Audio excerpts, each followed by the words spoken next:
Hello, everyone. It's great to have you here today. You're welcome to the 11th episode of my design journey, hosted by the Just Design platform. Just Design is a platform for designers to learn, connect, and share. It's a platform with a simple mission to democratize design. And by that, we want to make design accessible to all. Want to make design learning accessible to students, design excellence accessible to designers, and ensure that we promote a better world. And so today we have as our guest today architect Michael Johnson, and shortly we'll be seeing his profile. The title of his session today is "The Many Sides of an Architect," and I'm sure we'll be excited to see Michael deliver his presentation. It will really be exciting. Thank you, and you're welcome once again. Johnson Michael Timidoyo is an architect slash entrepreneur who is very passionate about design and the built environment. Michael is the co-founder of Living Spaces, a digital publishing platform broadcasting curated content in architecture, interior and landscaping design from Africa and similar contexts around the world, as well as Living Spaces Jobs, a hiring platform catering to employment opportunities in the architecture, construction and engineering industry. Living Spaces has, over the years, grown into a veritable resource for architects and designers seeking relevant design inspiration, industry news, and information since its beginnings as a hobby blog back in 2013. The platform has collaborated as a media partner with a number of notable design events and exhibitions, furthering its goal to inspire and foster connections within the industry. Michael also practices architecture through Divine Spark, a creative architectural design studio offering architectural and interior design services. Divine Spark has executed a number of projects within the residential, commercial, hospitality, recreational, and educational sectors, all of which seek to improve the quality of space, light, and air that each project encapsulates within the built environment. Michael is happily married and lives in Lagos with his wife and 4 children. Right, Michael, you're welcome. Hi, Gbenga. How you doing now? I'm good. I'm good. And you? I'm very fine. Thank you guys for having me. Yeah, you're welcome. So, Michael, you have the floor. All right. Thanks a lot. So, let me first of all say one big thank you to the Just Design platform and the audience out there. As they said, title of the presentation, Many Sides of an Architect, which chronicles my very peculiar design journey. So my design journey started as a student. And when I say student, I mean from when I was probably 4 years old, till probably 20 something odd years after that. For me, drawing was always second nature. I always enjoyed being creative. I drew everything from comics to portraits to still life and to landscapes as I got older. And I think the thing that kind of drew me to architecture was I was kind of intrigued by a set of floor plans that my dad had. In fact, they were literal blueprints. It was of a main house that we were supposed to build years ago.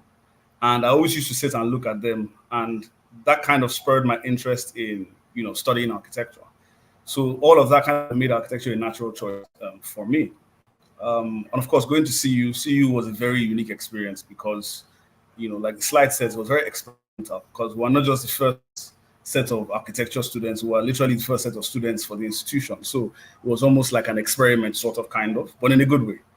And kind of bond, I think, between everybody that had attended CU, that first set of CU. And, for me, like the slide says, it offered a chance to learn how to collaborate, to compete, and of course, to learn from everybody else, that studied architecture as well. And that kind of set the foundation for relationships that would be very invaluable for me, going forward in life. After school, I found myself becoming a graphic web designer and eventually a brand consultant. Because what had happened? While I was in school, I used to design logos and I used to design, you know, all manners of things for people. And people will come up to me and say, oh, some people wanted a gift card. I think I remember drawing portraits for people at a point in time. So that kind of, spurred something that was very accidental in a sense. And even after school during NYC, word kind of got around that MJ can do graphics and does logos for people, and it sort of took took on a life of its own. And over about 5 year period thereabout, I found that I was doing a lot of branding for friends and acquaintances, and eventually it morphed into an actual registered company, which was Divinity Spark Creative Services, which we kind of shortened to DVSPK because we found that was a mouthful. And we actively engaged in brand consulting, mostly for SMEs. And that led me down the path of learning about the industry and kind of setting a bit of a global standard for myself in terms of the best practices and the quality of work that I would produce. So over a 7 year period, we designed about 100 different logos and brand identities for SMEs of varying sizes, right? And I want to share, should I say, 4 notable projects that we did during that span. So the first is for IPXEG. Now, IPXEG is they are a telecommunications company located in Equatorial Guinea. They're like essentially one of the major telecommunications companies located in Equatorial Guinea. And the commission came through a friend of a friend. So I had done a logo for a friend of mine, and he had another friend who happened to be taking on the task of running the marketing department for IPXEG. And she reached out and told us that they needed the logo designed, and it went from doing a rebrand for them to kind of working with them for about 5 years.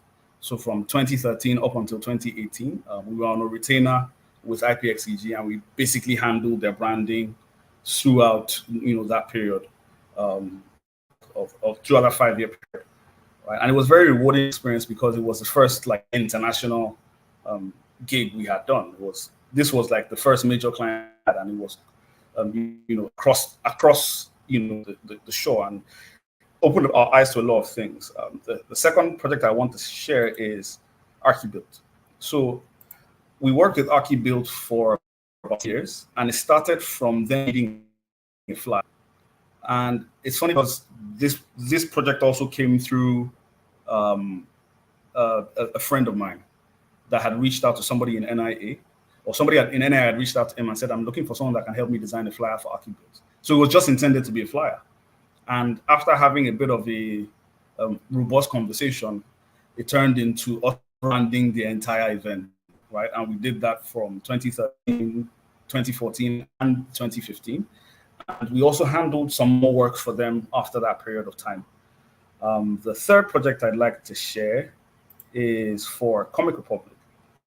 Now, why Comic Republic was kind of important was at the time we had started kind of realizing this could be a business, and we could make something out of this. It became clear that we can't just be waiting for people to call us, and we have to be a bit proactive. So with Comic Republic, I had seen what they were doing because I've always been a big fan of comics and superheroes and that kind of thing. So, and I was very intrigued to find that we had Nigerian, indigenous superheroes, and they were really well done in terms of the creativity of it, the drawing, the quality of what they were doing was fantastic. But I felt like their branding needed to speak the same, needed to have the same gravitas as the products they were creating. So we essentially created the branding and pitched to them. They had never reached out to us, they had never heard of it, but we did it and we sent it to them, and immediately they saw it, they fell in love with it. And it's a logo that they're still using till this day. It's a logo that they've been able to use to get some degree of international recognition. I'm not saying it's because a logo they got international recognition, but I know it helps to an extent because I see that they're able to do much bigger things now, having that level of brand to carry them forward. Then the fourth project I'd like to talk about is Glue. Now, I took a similar approach with Glue. I had started a blog back in 2012 called Brand NG, and it was essentially writing about branding in Nigeria and some other parts of the world, all from a Nigerian point of view. So I wrote an article about it, and the owner kind of called me up. I think this was in 2015. He had called me up and said, "Hey, I saw your article and really like the way you wrote it." Because I wrote it from the standpoint that Glue was doing a fantastic job. They were literally the largest online supermarket at that time in Nigeria. And they were really doing a good job. They were really kind of like breaking boundaries, but I felt like their branding could be better. And I remember him saying that he liked the fact that I didn't trash, his life's work. So he called us up and, were able to have a discussion, and that discussion eventually turned into an official commission to redesign their logo and essentially handle the rebrand. And that kind of opened the door to another 3 or 4 years of repeat work with him and other ventures that he was going into. So an honorable mention I'd like to add, because I know I mentioned, I was going to talk about projects, but one honorable mention is what we did for Ebonyi. Now, this was a similar approach in that we said to ourselves, we can reach out to another proposal that can, reach out to a potential client, and a much larger client. And of course, there was an aspect of somebody that we had on the inside who really liked what we were doing. And, we pitched it to them, but unfortunately, nothing really came of it. But it was still a fantastic exercise for us to do. It was a very, very robust exercise. And this one page doesn't do justice to it. There was a lot that went into it, but it was fun. It was fun. So let me how I went from being a writer and a journalist to handling graphic design and branding, or being a brand consultant. So while I was handling branding, still, working on architectural projects every now and then. Whenever an opportunity arose for me to do that, I would be able to take that on. I did a lot of research about projects, and I think that was around the time that I began to grow a passion for housing. And I remember I was with a few colleagues in Abuja, and we were, I think at that time we were looking for a house to stay in, or we're looking for housing during NYSC. I remember we saw containers, and we said, "Hey, these containers the dimension of these containers looked like they could, fit a person or two." And we all went back to where we were staying that night and started researching about container housing. And that's something that kind of spurred that on. But a bit more about that as I go on. So in 2013, I think my wife had started a hobby blog called Living Spaces. It was essentially, it came out of the desire to share architecture or showcase architecture and design in Nigeria and in Africa, because we didn't do anything like that. Most of what we saw when it came to Nigeria and Africa were the websites of firms. But anytime you went on any architectural blog that existed back then, it was always something foreign. There was never anything within the context of Nigeria or Africa or tropical context. It was predominantly European or predominantly American. So she started the blog. I always like doing this, and I'm sure she'll hate me for saying it, but I always like to credit her with that, because she actually started the blog back in 2013. And after doing it, like I said, as a hobby for about 2 years, we realized that, okay, this could be something. So in 2015, we established another company, Nanayo Media, and Living Spaces kind of became the first business that Nanayo Media was going to run, Nanayo Media being a holding company.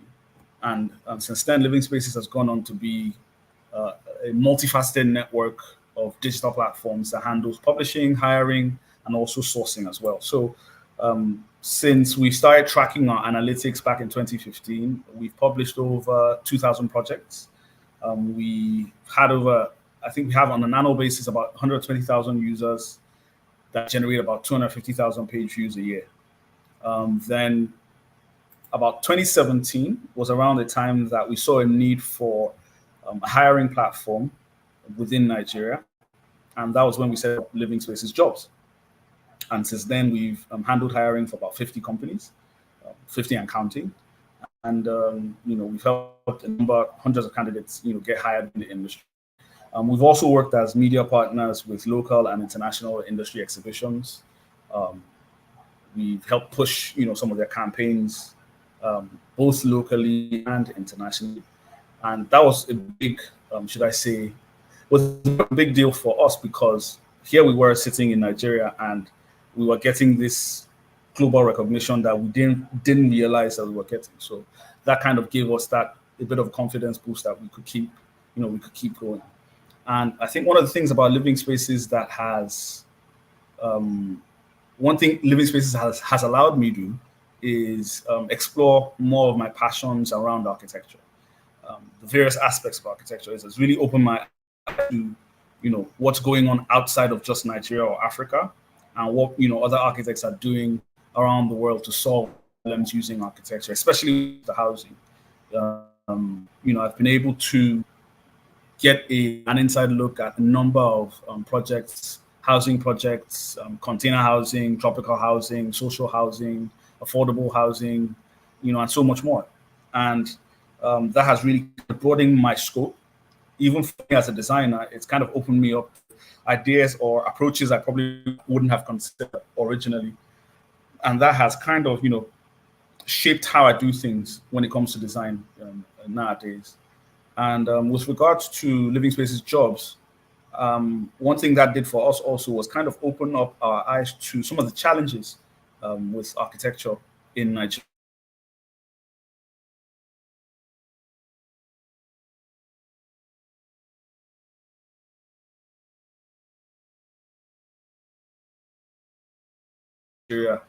From architectural education to also even the hiring space need to be overcome. And there are a number of things that I think, current students that are studying architecture, I think they also need to take into consideration. And I think other aspects and other courses that could be introduced to them a little earlier than later. And I think that would help them, as they go through the process of learning architecture and as they get into the labor market. And I mean, it's some things as basic as how to put together a portfolio. Some other things, it's how to handle interviews or how to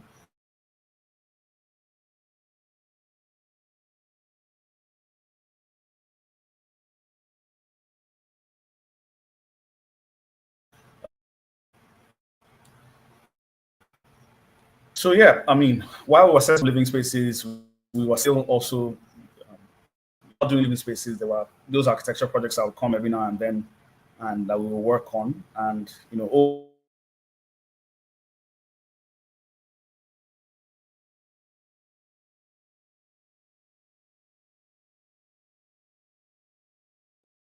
back to architecture more and more, led me back to becoming an architect, but also an interior designer, furniture designer, and a bit of a property developer. So project I want to talk about is the renovation, the fit out of a family home for a mystery client. Now, this project is particularly special to me because I got a call from a classmate. She had mentioned that the classmate had mentioned that she had a project, but she might not be able to handle it due to location and proximity. And the initial brief was essentially just like, oh, we needed to do screening and POP. Now, we hadn't seen the site. We had no idea, what it was that they wanted to do. But, after speaking with the client, now when I say speaking with the client, we just spoke over the phone. I had no idea who the person was, in as much as she introduced herself, but I had never met the client. And we, developed our design schemes and came up with a scheme, did drawings, and basically made a pitch. And they bought the idea of what we're doing. And screening and POP turned to a full fit out and renovation, for which we developed, shop drawings for cabinetry, for kitchen cabinets and all that. Now, mind you, this was the first time we were taking on something like this. I personally had done a few things for myself. Maybe I think I had years before maybe built beds for my kids or something like that, but I'd never really taken on like a full-on fit-out project as at this time. So it was a bit of it was the client trusting us essentially. And I think maybe through the schemes that we had shared, they kind of had that confidence that we could do it. So of course, we went ahead to do it, and you can see what the space looked like originally, and what we were able to now come up with. Now, funny story about that grey door that you can see me standing behind there. The original doors are meant to be wooden doors. So we had reached out to a door manufacturer, right? And we had commissioned them to handle the doors. So they came, they took the measurements, they did everything. So we used to go. The site for where the doors were being manufactured wasn't too far from my home, and wasn't too far from the site as well. So anytime I was going to go to the site, I would branch, to see the progress on the doors. So we did that regularly and making good progress, and everything was looking fine. So on a given day, we went over to check the doors, and next thing we noticed was that these doors, they were literally painting on onto the door. So it wasn't wood; it was them painting like what wood would look like. And we're like, no, this can't work. And essentially went into a frenzy, and I was like, what are we going to do? So we had to get back to the client and say, okay, this was going on, has been done, but this is what we're thinking of doing. And we pitched the idea of the grey doors to them, and they fell in love with the idea. And that's how we ended up, with grey doors in the building, and it really turned out well. So it wasn't originally meant to be a grey door, but we had to kind of think on our feet, and it came out well. Came out pretty well. Yeah. So the next project I'd like to talk about is work that we did for a very fast-growing company.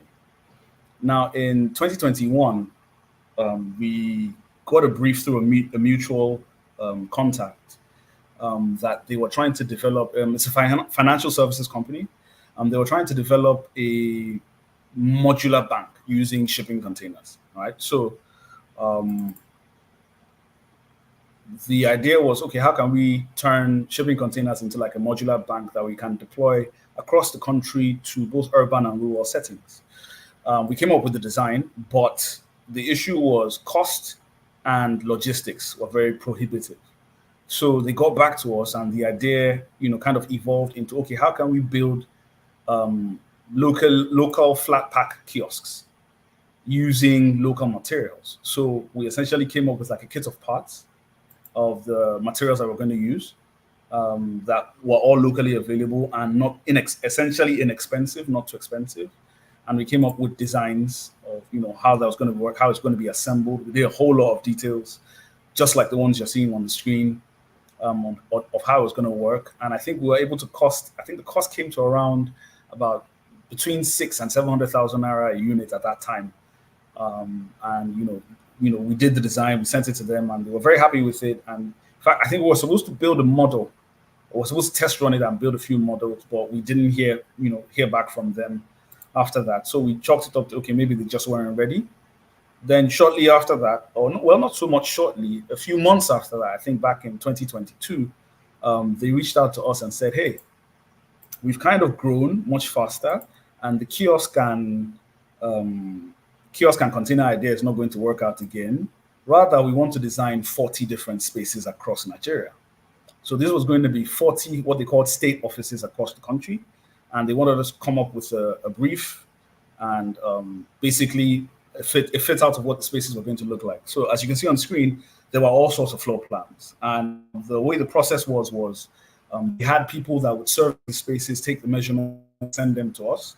We would come up with the design, the interior schemes, and how everything was going to, the space planning essentially, and the layouts, and how everything was going to work. And they would go back and handle execution. But shortly, not too long after that, we got the opportunity to work on one of the Lagos offices for them. We handled predominantly the design, but a bit of project management too. They had a third-party contractor that handled the execution of this particular office, but this was essentially the look and feel that we were going for those 40 offices that we had designed for them. It was that project spanned for about a year, I think, through 2022. That was predominantly what we're doing within the architecture space. Then after that, in 2023, they reached out to us again and said, hey, we have a very large office that we want you to work on, which was going to be their HQ. It was a 4,000 square meter, about 5-story, 4,000 square meter office, and they wanted us to handle the interior design scheme as well as the facade treatment for the entire building. It involved everything from a very large access controlled reception to multiple types and styles of open workspaces, meeting rooms, conference rooms, C-suite offices, executive offices. I think they also had like a fine dining space that they wanted for their executives. There was a particular floor that we designed, and it was supposed to be a flexible floor to allow them have like very large gatherings, then also break down the floor into smaller like seminar rooms when they wanted to have training. Then it was topped off by a rooftop space that will handle like company social events. So yeah, this is what the designs looked like by the time we were done with the proposal. That also took a long time, and I remember that the time for delivery was crazy. I think they gave us 3 or 4 weeks, and we had to let them know that 3 or 4 weeks was not possible for something of that size, But push came to shove, and we were able to push through and come out with a design scheme at the end of it. And these are some of the facade options that we came up with for them.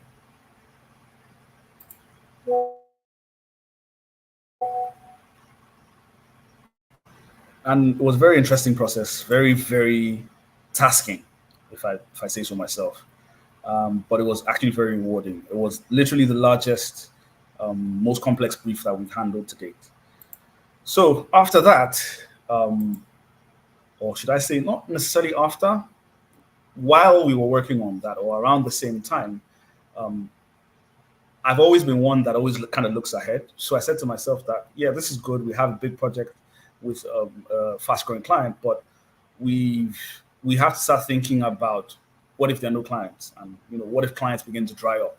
So, and that's something that I've always felt that way, and I think it's because of my creative itch. I've always had a creative itch to create something and not sit down and wait, for somebody to give me a project. So, kind of dove into property development, right? And this particular project I'm about to share came about after lots of proposals, trials, and errors.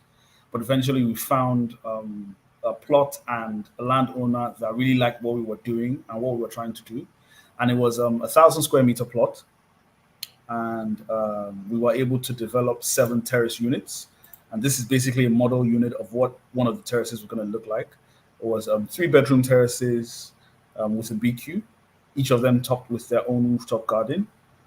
And of course, it was designed to be sort of like tropical, right? That's why you have the bespoke breeze block facade and floor to ceiling windows. It was basically all the things that I would have wanted to see in a terrace house was what we put into this project. And we were able to get their sign off, their buy-in, and basically working on it now. It's currently going through a bit of a mutually agreed evolution just to ensure the best possible outcome of the project. But yeah, also very rewarding for us to be able to do this and for a client to trust us, a landowner to trust us, with their land and believe in the idea that we're coming out with. So in addition to doing property development and kind of diving into the space, I also looked at products. And I said to myself, my wife and I, who we work together as partners, what can we create to sell as an architect? Because architecture is a service; it's a service-based business, right? So you need a client to come to you, so you render a service and you get paid for it. But I often kind of ask myself, okay, what can I create as a product to be able to sell? That if there's no client coming to commission me to design, what can I have that I'm selling to the general public? So one of the things that we came up with was a modular housing system that can be applied to both the residential and hospitality industry. This particular one you're looking at is geared more towards the hospitality industry. It's supposed to be a short-lived development that can be built on as little as 650 square meters of land. It gives you about 12 units of studio apartments.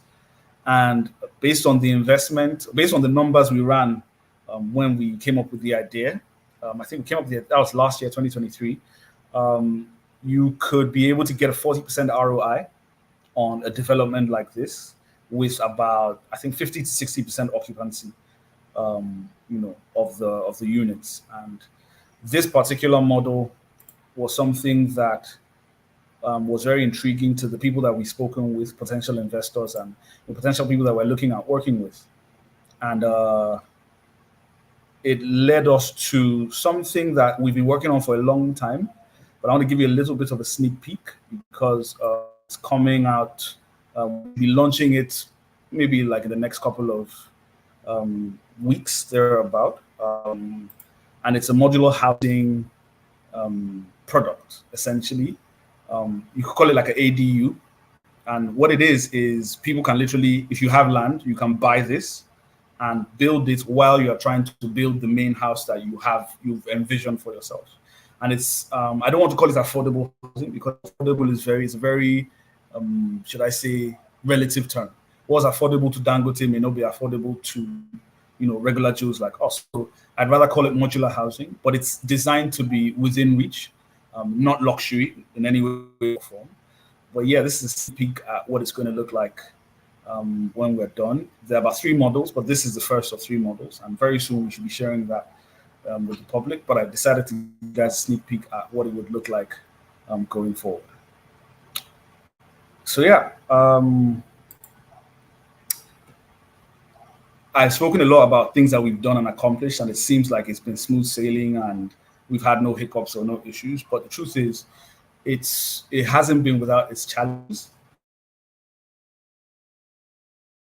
And if there's one thing I realize is you have to learn from the mistakes, right? So the lessons I've learned over time, or what I could tell my failures are, while we were kind of moving quickly and it seemed like we were getting a lot of work, we didn't leverage on that momentum at that time. And one of the ways that we didn't leverage on that momentum was that we didn't do much of any marketing. So we always had clients coming to meet us, and it seemed like work was never ending. And rather than say, okay, you know what, we need to market and we need to put ourselves out there, we never really did much of that. And when the clients started drying up, as invariably they tend to do every now and then, it seemed like, oh, where's all the business gone? And that was one of the things, looking back, I think we could have done a lot better.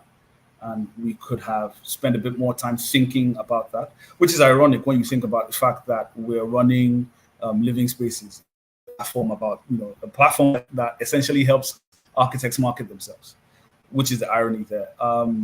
Another, I think, failure or lesson is not building a team early enough. Through the years, all of the projects I've shared with you, it was predominantly myself and my wife, and a few other, people that would bring on projects every now and then. But looking back, I realized that much earlier on, we should have built that team to be able to push us forward. And all of these things kind of affected our speed and our growth. And in as much as we put in our very high quality work that was comparable to, other firms or even international firms, the quality won't always win. And that's something I kind of learned the hard way. Sometimes some clients need speed, right? And you may be the best guy for the job, but if you're not fast enough, or if you're not able to meet them at the point that they are with regards to speed or regards to time or with regards to deadlines, then, they're going to go for the person that can give them that speed and that time and still give them reasonable quality, right? So, those are some things that I think were some of the lessons I've learned, over the years. And if I'm going to offer any advice unsolicited, I'd say in everything that you do, be honest. And I think integrity in this day and age seems to be like a lost art, but it's literally opened doors for me. It's important to have integrity because, like the Bible says, a good name is better than silver or gold. So it's very important to do things with a boatload of integrity because it can save you from trouble down the line. Second, I'd say you should nurture relationships. Some people that are watching might be students, or you might just have left school. I think it's important for you guys to be able to nurture your relationships and, not just relationships based on what I can get from a person, but grow together, have relationships with like-minded people and see how you guys can add to each other and, how you guys can win together. Third thing I'd say is do it afraid. And when I say do it afraid, I mean take risks. So like I mentioned previously when we're handling branding, we weren't afraid to put out a proposal and send it to somebody and say, hey, this is what we think. we think you can be better in this space. We think we can do this for you, and send it to them. And sometimes it worked, and we actually got commissions. Other times it didn't. But ultimately, it's important. It's important for you to be able to take risks in life and in business. And with even in design, when it comes to design, sometimes we find that I find that every designer has a safe space, and you tend to stay within your comfort zone and not want to break out of it because it's easy for you to do. But if you want to grow, you have to kind of be able to break out of your comfort zones and take risks. And when you get those opportunities, when they come before you, do it afraid. I know there's a saying by Richard Branson that if you get a job and you don't know how to do it, learn about how you can do it. Take the job and learn about how you can execute it, right? So, and that would take me to my fourth point: never stop learning. For me, I like to consider myself a lifelong learner. And one of the things that made that even easier for me was the fact that I was able to run a platform like Living Spaces. And it was easy for me to learn about what other people were doing, learn about new technologies, new materials, learn about new approaches to design, and add that to myself and not feel like I know everything. Of how much success you've had in what you're doing, I think it's important to never stop learning. And in as much as we're all architects, or most of us are architects and designers, I think it's important to not just develop architectural skills, but also develop skills outside of architecture that can help you in architecture. So soft skills, things like emotional intelligence, for instance, things like public speaking, things like even when it comes to finance, or even when it comes to understanding numbers. Architects tend to just push that to the quantity surveyor, but it's important for you to also have an understanding of what the numbers are. Like for me personally, as I'm going into property development, I'm saying to myself, I find myself learning more or paying more attention to news about the economy and news around the cost of materials and the exchange rate and the MPR rate and all of those things. You find yourself having to have knowledge of that if you want to succeed in certain spaces. So I'd say never stop learning and develop skills outside of just architecture. Of course, know your worth. As you go forward, you're going to be met with clients that want to undervalue you. And at times, you might feel like you're very good at what you do and you overvalue yourself. And that could also be detrimental. So, don't go and tell a client, you must pay me 5 billion naira, when really where you are at that point in time, you're worthless, in all honesty. But it's important to know your worth at every point in time and, charge what you're worth, at that point in time. And lastly, I'd say be willing to evolve. The only thing constant is change. For me, you've seen my many faces as an architect. I went from being a graphic designer to a web designer, brand consultant, writer, journalist, and all of these different things. And I think it's important as architects or as people generally for us to be willing to evolve, especially as times are changing, because the only thing constant is change. And it's important for us to be able to embrace that change and evolve along with that change as time goes on. So I hope you've enjoyed my presentation and everything I've had to say. And if you have any questions that you'd like to ask, please feel free.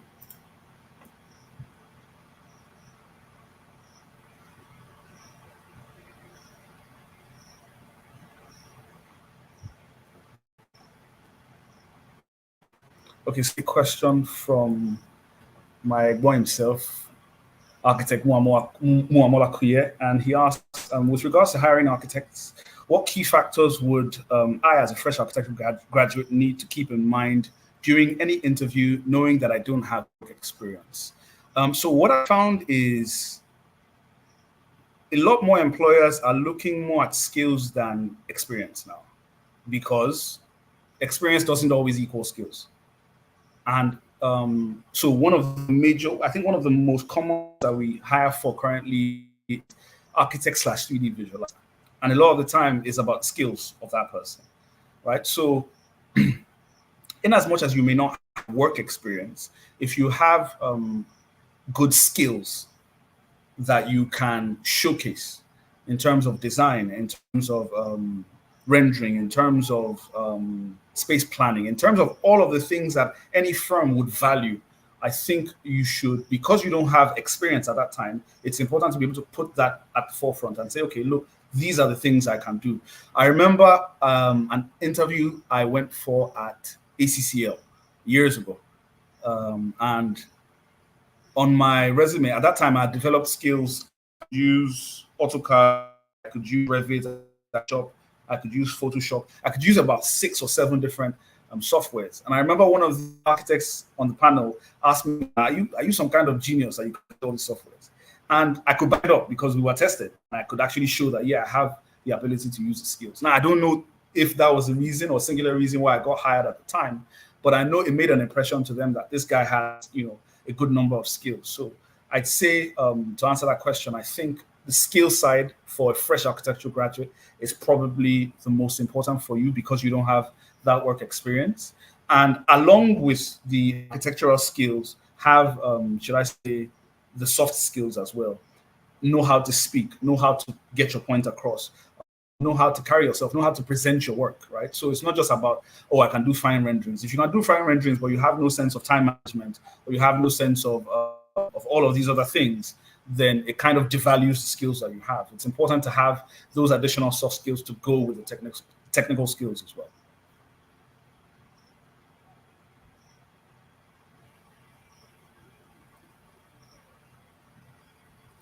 So this is a fantastic question. What's a safe space between marketing that I mentioned and NIA marketing ethics? Now, social media essentially took NIA marketing ethics and threw it in the trash can. That's essentially what social media did. Because if I'm not mistaken, and correct me if I'm wrong, NIA marketing ethics were more word of mouth based. You're not allowed to advertise, essentially. You're not allowed to say, put out an ad in the newspaper. But social media has allowed you to be able to share your skills and share what it is, you share your value, essentially. And I remember I gave a talk at Creative Architects a couple of years ago, and we're talking about how to leverage the web as an architect. And one of the things I mentioned there was, as an architect, especially when you're setting up your websites, it's important to be able to share knowledge. When day and age now where once upon a time, client would go to an architect and say, hey, this is what I want to do, help me. And they have literally zero knowledge about the process or what's going on. But we're in an age now where the client has a lot of information at their fingertips. And in some cases, depending on who the client is and how well exposed they are, they probably have more information than some architects. So it's important that you are able to share knowledge, because in sharing knowledge, what happens is people look to you as an authority or a voice of authority within the space. And that is a form of marketing. Because when people go online and they, search, okay, I'm looking for how to design a 4-bedroom house or how to design a 3-bedroom house on a budget. And if you as an architect have put out content around that same topic and said, this is how you can do it, this is how you can save money, this is how you can get this done, then you would find that those people would you get that call from that person that wants to do it because you've put out that content. So that's why I said social media and search engine optimization has literally taken those NIA marketing ethics and put it to one side. Let me not say throw it in the trash can, but put it to one side, because now it's free for all. It's no longer just traditional advertising. It's essentially organic kind of advertising.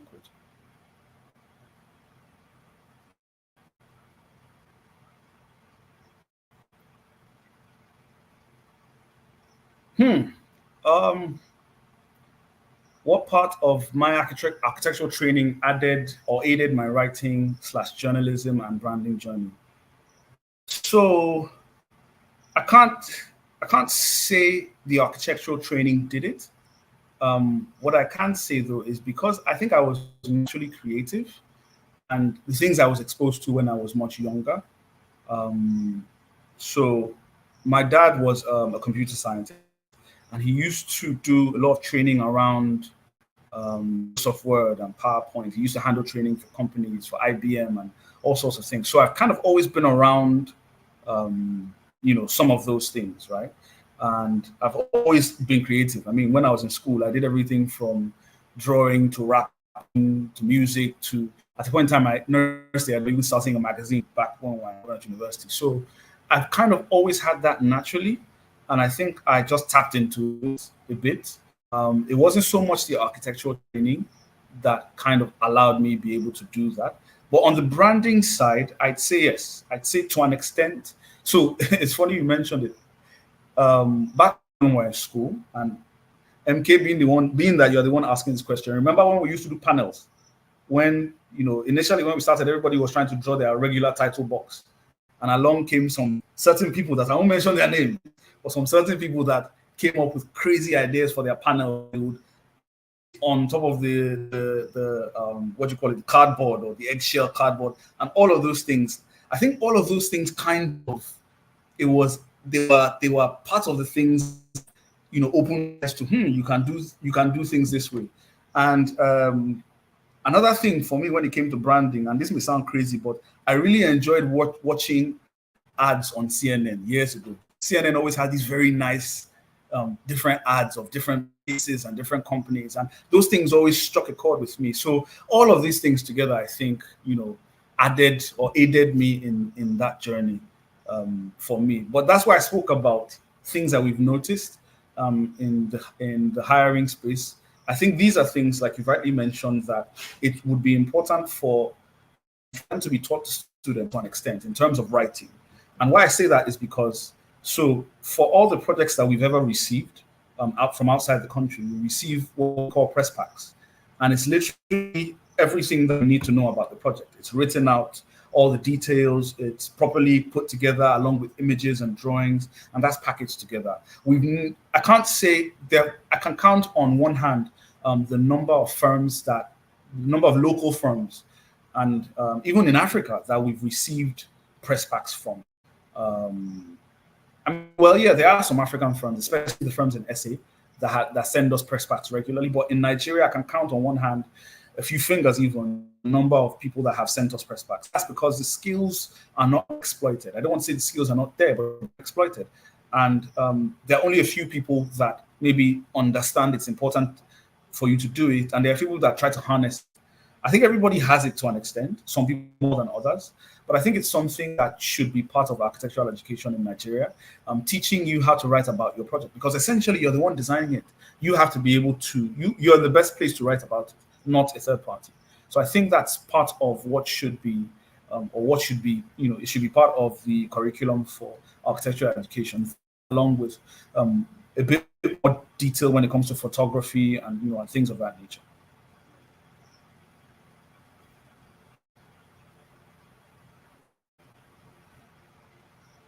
What are my design philosophies? MK, by the way, thank you for all these questions, making me think a lot. My design philosophy is around light, space, and air. And why I mentioned those three elements is because I think those are the three elements that offer the most amount of comfort within a space, right? So a space that is well lit, especially with natural daylight, space that is well ventilated, especially with natural light, natural breeze and air, and a reasonably sized space. Those three things go together to make the largest degree of comfort. Every other thing that's added onto those three factors is an add-on. If a space is a good size, if it's well lit and it's well ventilated, then you don't have a problem. And I think that's what kind of guides me in my own design principles. I'm always thinking about is this space well lit? Is it a reasonable size? Is it well ventilated? And no matter what kind of project I'm working on, be it an office or a home or a retail space, those are the things I think that always guide me. And given that we are domiciled in the tropics, that kind of forms the guiding principles for me. So I'm always looking at it from a standpoint. So I like overhangs, deep overhangs. I like shaded terraces. I don't think terraces should be 900 unless you can't avoid it. But I like the fact that if on a very rainy day, you should be able to open up your windows and enjoy the breeze that's coming through the rain. And if you've designed the space properly, that shouldn't be a problem. Because you find that in most houses, most homes in Nigeria, if there's heavy rain falling, you're going to lose, which is crazy because with the rain comes breeze. You will not window and be in heat when there's better breeze outside. So those are the things I think that guide my philosophy when it comes to this.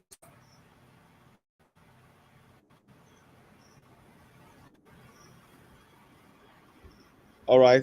Thank you very much, MJ, as we call you. Thank you. Thanks so Thank you much. very. Yeah, I can see Gbenga Oshina here saying very enlightening. And I think for me, I want to Thanks a lot. say thank you very much, Mike. Um, okay, I can see Academia Lagmanju, great insights. And I think, Michael, I think I'll Thank you start very by much. saying thank you for sharing with us the gift of you. I Thank you mean, very much. when You're I welcome. invited you, and I knew what I was going to get anyway, and what the community would get.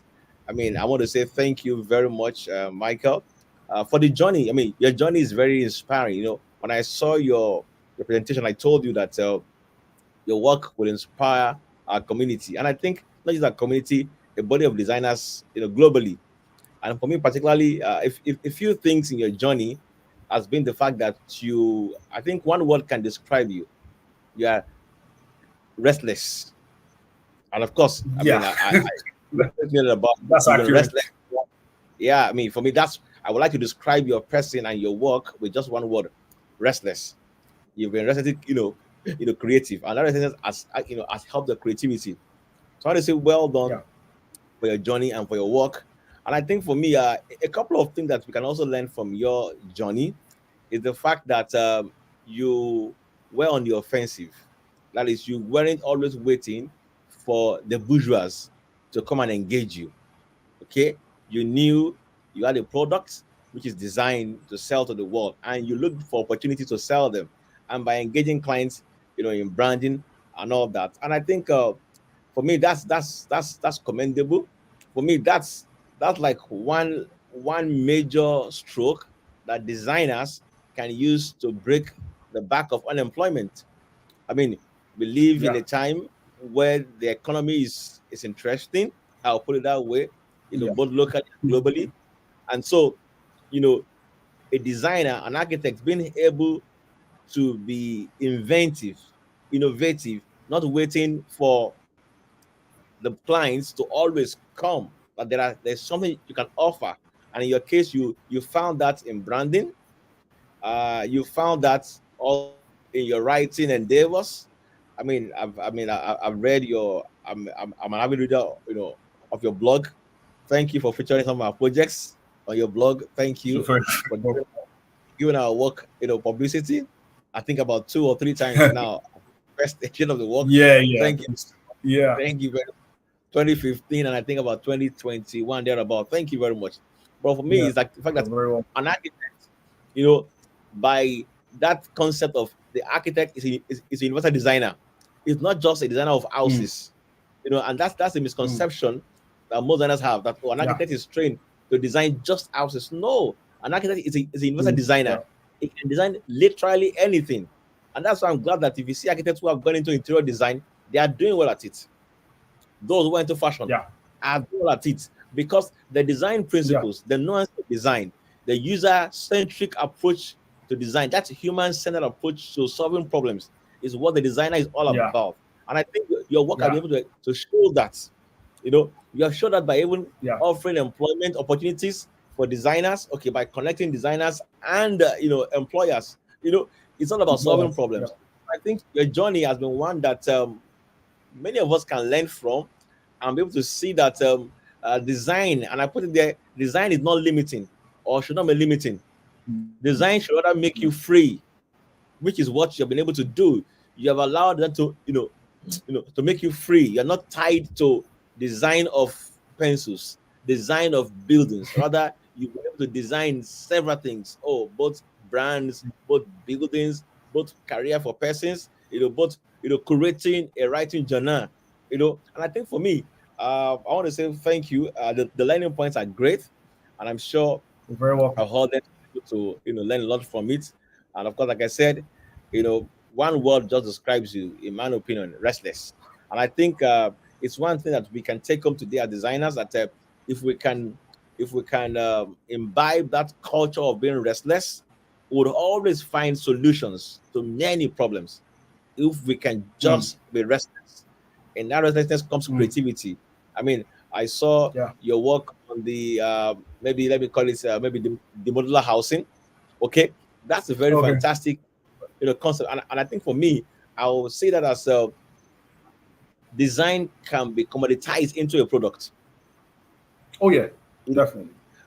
oftentimes the design industry has been much of maybe architecture, has been much of one to one. Whereas if Yeah, you check the software industry, it's been one to many.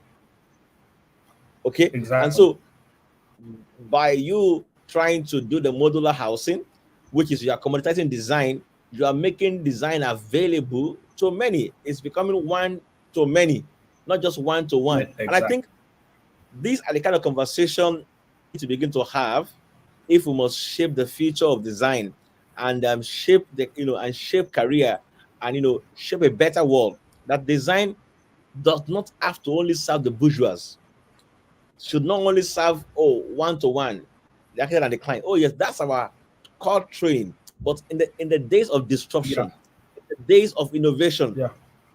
it's designers that are able to see new paths, new direction to their work that really will take the future. So, MJ, once again, thank you for your very short, but very long but short, short presentation. I'll call it. I'll call it a professional thesis. Thank you very much, and I'm sure You're very uh, welcome. will go down in history as a very noble work. I'm very glad. I mean, we didn't make a mistake inviting you. Thank you for your time, and my regards to Thank you very much. my friend, my sister, my colleague, Definitely. my classmate. Yes, Uzezi, Brighty, Yes, Bright. definitely. My regards to her and the kids. Thank you. And by the way, MJ was my classmate for the community to know. We were class 20 Yes. years ago, up for about 6 years. And And so we're and good. roommate also. Yeah. Thank you very much. And have a wonderful time.